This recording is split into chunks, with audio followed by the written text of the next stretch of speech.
Doesn't apply to you. Okay. All right. So let's get started with week 4. Is it now? Wow. So this week we're going to be going over the evidence for Jesus and the resurrection and how that relates to theism. After that, we're going to establish the credibility of the Bible next week, and then we'll start using the Bible as the ruler to compare other religions and see how they stack up and what evidence is for or against them. So that's looking forward. So tonight we're going to be looking at the historical Jesus. Who was he? He was a carpenter, wasn't he? Yeah, he was a carpenter. There we go. That's a good one. That was from the biblical text. Do you know what book referenced that? No. Mark. Mark is the book that references that. Anyway, all right, better question. What makes something historical? What gives something historical significance? Any comments on that? Textual proof of its existence? Okay, what do you mean by textual? Textual. Textual. That's where text is coming in. I mean, you can know that the only way that you can really know that something is like, I guess, historical, or like we like to think like in the past, I guess would kind of make it history, is something that has already occurred. You don't really know about it unless it's been recorded in some way. So I guess it doesn't necessarily have to be text, but it's something that's been recorded from the past. Okay, but what kind of recording? I mean, because anybody can write down. I mean, we have fiction books all over the place. How just because it's written and it says that it happened, does that necessarily mean that it happened? What would it take to convince somebody that a written account was accurately a portrayal of what happened in history? It can be compared. Other accounts? Yeah, so that brings me to my first point. Historical claims are supported most strongly when there's multiple independent sources. Whenever you're looking at a piece of information from the past, you want to look at its historicity from various sources. You want to look at sources that are trying to defend that position, as well as sources that are trying to be analytical or critical of that position. Which brings me to my next point. Historical claims are also attested by the enemies.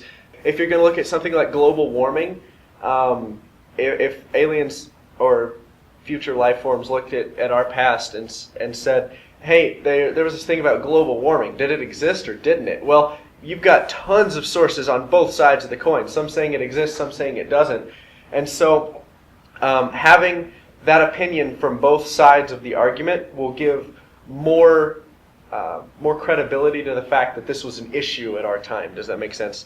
So you want to look for sources that have contrasting views as well as proponent views for the stance on the subject. So then my third point, historical claims, which include embarrassing admissions, reflect honest reporting rather than creative storytelling. If you're trying to tell a history account of something, most of the time when people lie in court, it's because they're trying to keep something hidden that was embarrassing. They slept with their boss, or something happened to them, or they were negligent, or they didn't realize something, they felt stupid.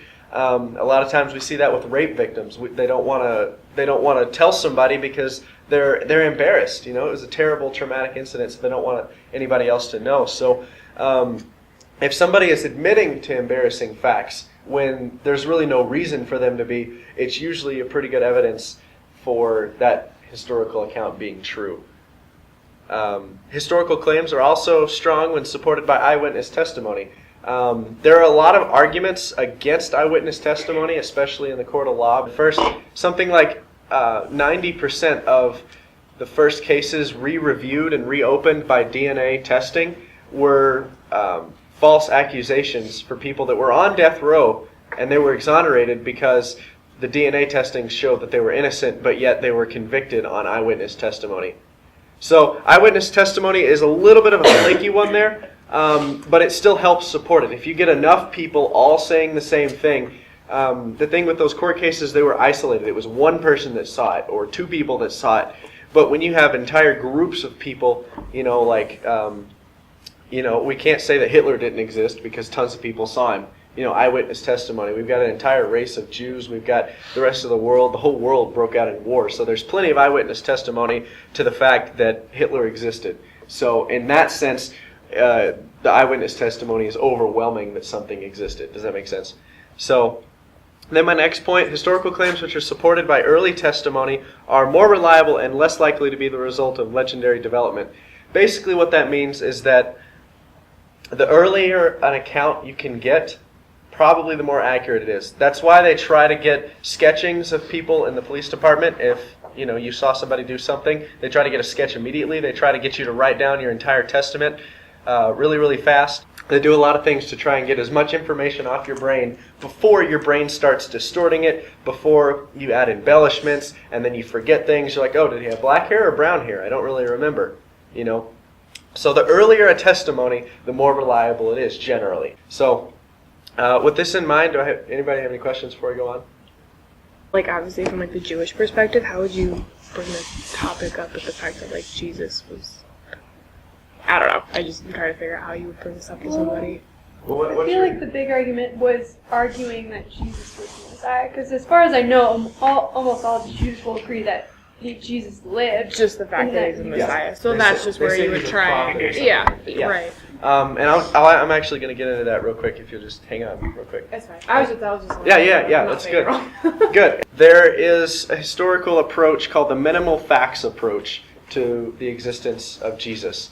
So it's pretty apparent that someone named Jesus lived around AD 0 to AD 33.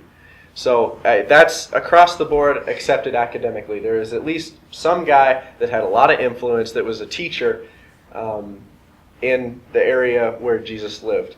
So this is accounted by the four Gospels. This is accounted by, I'll get into this a little bit later, this is accounted by the Roman historian Josephus. He had quite a bit to say about Jesus and just mentioning his impact on the culture at the time, and he wrote his stuff around in the 1st century, but I'll hit on that a little bit more. But essentially, there are 4 historical facts that meet these criteria. There's better evidence for them being historically true than them not being true. Does that make sense? These 4 facts are accepted by modern academia. So if someone wants to show that Jesus did not rise from the dead, they have to offer naturalistic explanations to all 4 of these facts that satisfy why they happened, exactly why they happened, and no one has been able to do so thus far. And so these 4 facts are pretty indisputable as far as academic scholarship goes because they meet all that criteria I just talked about for being historically accurate. So the first thing is we said that Jesus lived. The first fact is that he died, and he had an honorable burial by Joseph of Arimathea.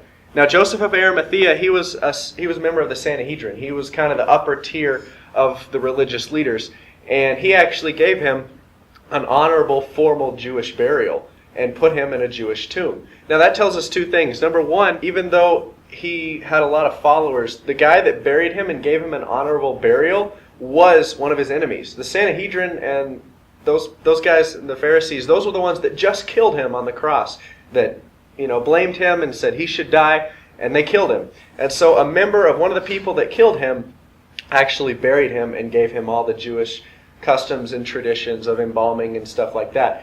And at the time, they would have known exactly where the burial place was. So they placed a couple of accounts in the Gospels, placed guards at his tomb that say that somebody was guarding the tomb the entire time. So it was widely known where his tomb was. So if any foul play did happen, which I'll get into later with some of the myths, the fires would have been stamped out immediately. In the Quran, for Islam, they say that Jesus never died. They said that the Jewish leaders never killed him.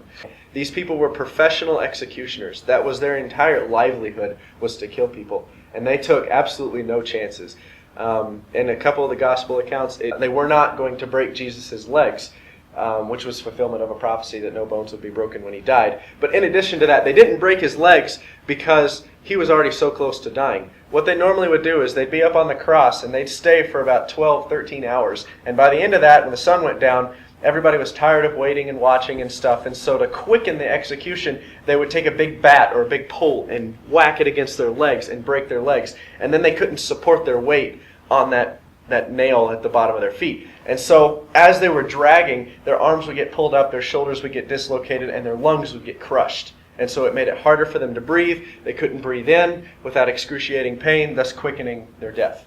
But in Jesus' case, they knew he was going to die so quickly, and they jabbed a spear into his side, and blood and water flowed out. Okay, this is accounted in a couple of the Gospels, so multiple independent sources, and I'll get into that a little bit next week with the historicity of the Bible.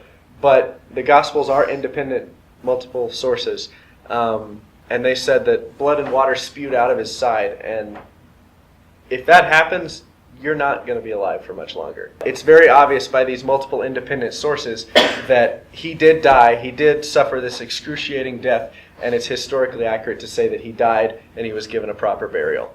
So, number one, Jesus lived, right? We showed that. Number two, Jesus died, okay? Now, Jesus was discovered on the third morning that his tomb was empty by a group of his women followers. So, the first point I have there is that he was discovered by women followers.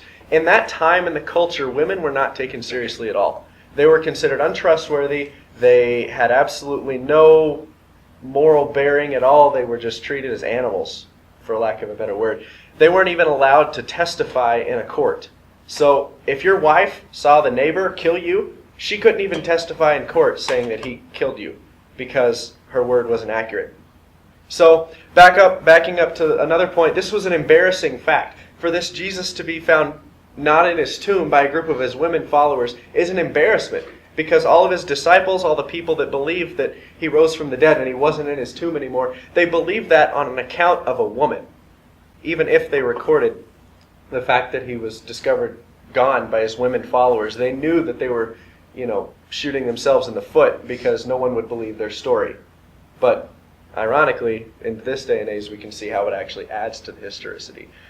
Yeah, this also leads into multiple accounts without embellishment. If someone was trying to write the Gospels a long time ago and they were trying to make the story believable or more convincing, if it was a fairy tale that somebody just wrote a fiction book, they would have most certainly said that he was discovered not in his tomb by men rather than women.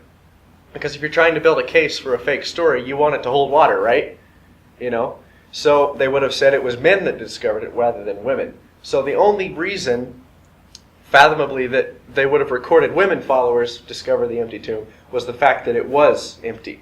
And it was women that found it. Now, you'll hear a lot of objections to this about the empty tomb, is that the disciples stole the body, or that Jesus was never really placed in the tomb.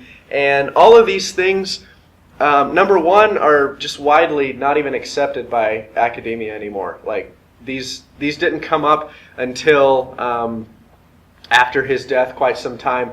They were stamped out, I believe, in the 13 to 1600s. I'm not really sure on the number there, but it was about halfway from here till then was when all these things were just stamped out academically. But moreover, these things were more of backpedalings. Anybody got siblings?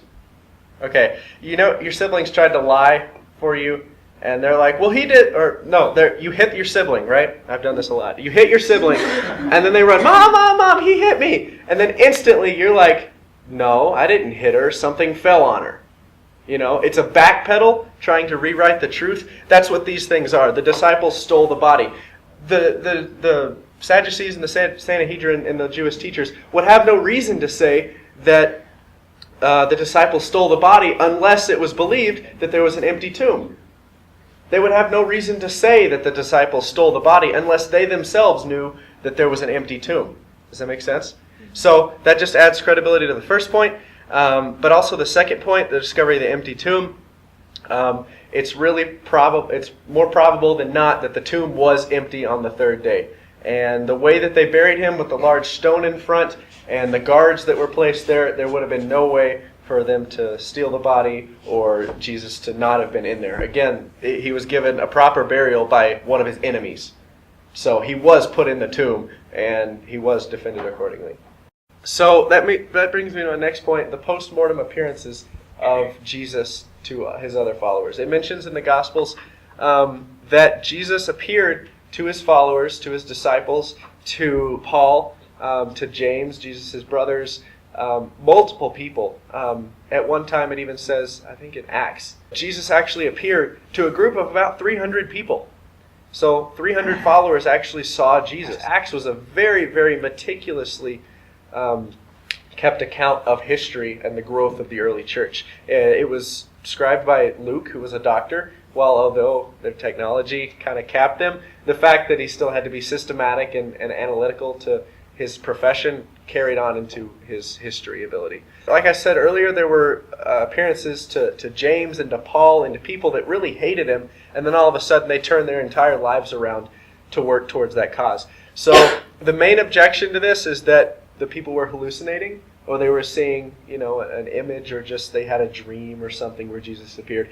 But that thing would be, that's a good argument if you're talking about 1, 2, or 3 people over a wide area, or people that were close to him, mourning. We hear accounts of people all the time say, oh, I heard my granddad's voice, one night dreaming or something like that. That's not strange to us. But the fact that 300 people saw him and knew that they were going to be beat, persecuted, killed, everything for believing that they saw this guy who was dead, now he's not dead anymore.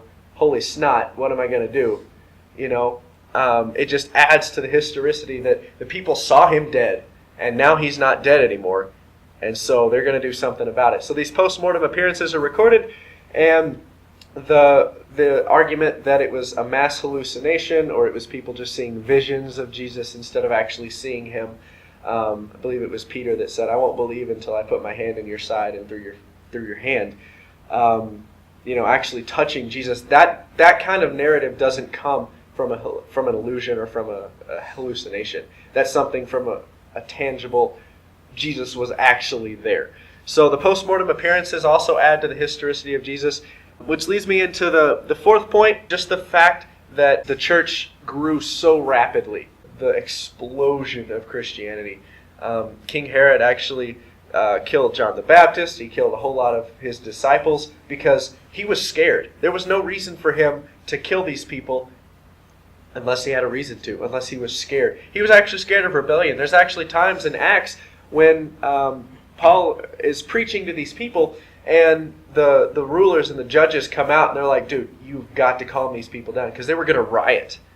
There were these huge riots going on in amphitheaters and things for the church, for Jesus, and they were going to just totally overrun the town and overthrow the religious leaders and everything else because of what they believed, and they were scared, and so they put to death all of his disciples and other people associated with Jesus. So that just adds to the pile of evidence that these people had every predisposition to the contrary. James probably didn't like Jesus very much. Paul hated him, wanted to kill him. All these other critics and skeptics that saw him alive after he was killed, they turned their life around. And if they did not believe that at their core, then it probably didn't happen. But since there were so many people, I'm talking thousands of people just instantly believed this because they saw it, it sat well with them, and they ran with it. If the backpedaling from the religious leaders was true, like the disciples stole the body, or he would never actually die, like the Quran says, those would have stamped out Christianity pretty quickly, because the evidence for that would have been a lot better than saying this guy is alive when he wasn't before. It takes a little bit less faith to believe that somebody stole a body rather than something coming back from the dead.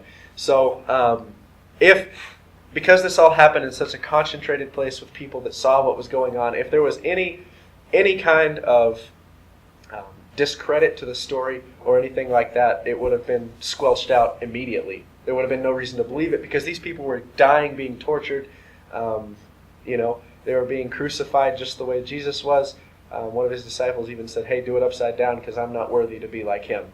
That right there shows that he believed at his core. He saw this guy who was dead, and now he's not dead anymore. So, and all these accounts from the Gospels and from Acts and the letters of Paul were written around 50 years after the death of Jesus. That's when these narratives started cropping up. That's the best date that we have. That 50 or 60 AD is the best original document we have. It was probably written a little sooner, but that's the first document that we have. Now, to put that into perspective, the stuff we know about Alexander the Great was written in a biography 500 years after his death. Scholars say of what is in that biography of Alexander the Great, written 500 years after he died, is historically accurate. So to say that something 500 years after a guy died, with embellishments and dramatizations and exaggerations, is accurate, I mean, we're looking at 50 years. That's a second in time compared to that amount of time. So, to put it in the words of our friend Nate DePutter, he said, if we held all history and records to the same level of accuracy that critics hold the Bible to, we would know little to nothing about anything that happened over 1,000 years ago. All right, so any questions at this point? Okay, I was wondering if, because you've mentioned as sources of people who have said it multiple times, like the four Gospels, but do you know of anything else, like public records type of stuff? Sure. Like way back when, like, because that to me is like super extra proof of like people who like records not even dealing with Christianity or Jesus or anything at all as extra proof. Yeah. That like super really sells it for me. Well, I would point you towards the direction of the letters from Paul and the letters from James, Jesus' brother. These were people that persecuted and hated him, wanted to kill him. You know, there's multiple accounts of Jesus' brothers not being believers, I mean, how much would it convince you that your brother or sister, I know you're only child, but how much would it convince you that your brother or sister would be God? You know, that's probably not going to fly with you. You know, growing up the entire time just hearing, oh, well, your brother's God. Like, that's not going to fly. So, looking at those other sources, even though they are in the Bible's just a compilation of letters and recordings of history, right? So if you look at their letters, especially Paul's account or James's account, where they had every predisposition to the contrary of Jesus being God, but yet for some reason their life did an entire 180. Look at Paul. He went from being the cream of the crop of a Jew, and he got stopped on the road to Damascus, and his life did a 180. He went to jail for the things that he believed. He got beat. He was tortured. You know, so those accounts were from people that had been on both sides, and they said, I've evaluated both sides, and here's the evidence. In addition to that, I also talked about Josephus. He was a Jewish historian. Back then, historical records weren't kept very accurate, but for some reason or another, Josephus started very methodically recording objective history without any slants, without any kind of distortion or anything. He just tried to put down on paper what he thought were the facts. And so Josephus mentions Jesus in corroboration with these facts that I'm discussing tonight. But there's no reason to think that the Gospels aren't multiple sources that can be trusted. And I'll get into that next week when we discuss the Bible. Did that answer your question? Okay. So what all these four facts do is they show that Jesus was this guy who had a lot of influence, and he died, and he rose from the dead. Now, if a guy is able to rise from the dead without any aid or power from human sources, that means that it had to have been a miracle. Now, in addition to that, the Sanhedrin, in one of their other backpedaling techniques, they also said that Jesus was a sorcerer or a magician. In the secular accounts, like you were asking about earlier, Adam, in the secular accounts, they quote Jesus as being a sorcerer or a magician because they didn't have a way to explain his miracles. They didn't have a way to explain his rising from the dead or rising Lazarus from the dead or any of his other miracle work. So they called him a sorcerer. If they had said, oh, well, he never really did miracles, it was just people pretending, would have totally leveled the case, right? So his enemies, remember what I said about something being historically accurate, his enemies were saying he was a sorcerer or a magician. So the fact that he was doing miracle working while he was on earth just gives testament to the fact that we should probably listen to what he's trying to say. And what he was trying to say, this is what these four facts show, is that we should listen to him. What he was trying to say, he says, I am God, I am the one that was chosen to live a perfect life and die a sinner's death and pay for everybody else's sins to come. Because for one sin that humanity fell from God, it was one good act that saves you from eternal damnation. And that one good act was a sacrifice, an innocent death. So in the way that one bad action screws it up, one good action makes a bridge over the canyon. Does that make sense? So, yeah. So if you're looking for more resources, the CARM website is really good. It's apologetics and research ministry, I think. Reasonablefaith.org is another really good one. That's headed up by Dr. William Lane Craig, who's a scholar, goes around debating lots of atheists. He doesn't have a degree in it, but he's pretty much a New Testament scholar for all intents and purposes. The case for the resurrection of Jesus is where this entire minimal facts approach started. These are the guys that, there's about a dozen or so facts in their book that they line out. I only covered 4 of them tonight because I think they're the most pertinent 4. And then also for beginning apologists, The Case for Christ by Lee Strobel is an amazing book. He was an atheist for 35 years. His wife went to church and got saved, and her attitude did a complete 180 swap, and he says there has got to be something to this. And so he was a journalist, and he went around interviewing all sorts of scholars and everything, trying to find out the truth, what history has to say, what science has to say, everything about Jesus. And he also wrote a couple other books on similar topics, which are really good. So for entry-level stuff, I'd highly recommend that book. At least pick up a copy of it just so you can stay fresh on all this stuff, because it goes way more in depth than I have tonight. But it's still, he breaks it down in a very easy to understand way. So next week we're going to be covering the Bible, what it actually is, how we should look at it, and the evidence for trusting it. Why should we say that the Bible is more credible than the Book of Mormon or the Quran or Buddhism or some stuff like that? Why is the Bible so much more credible than any other religious text?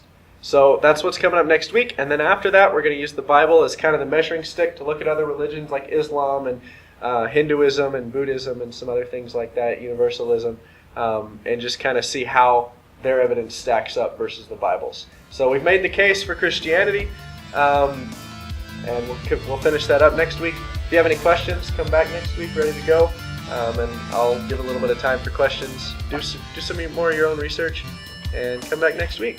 So thanks for coming, guys.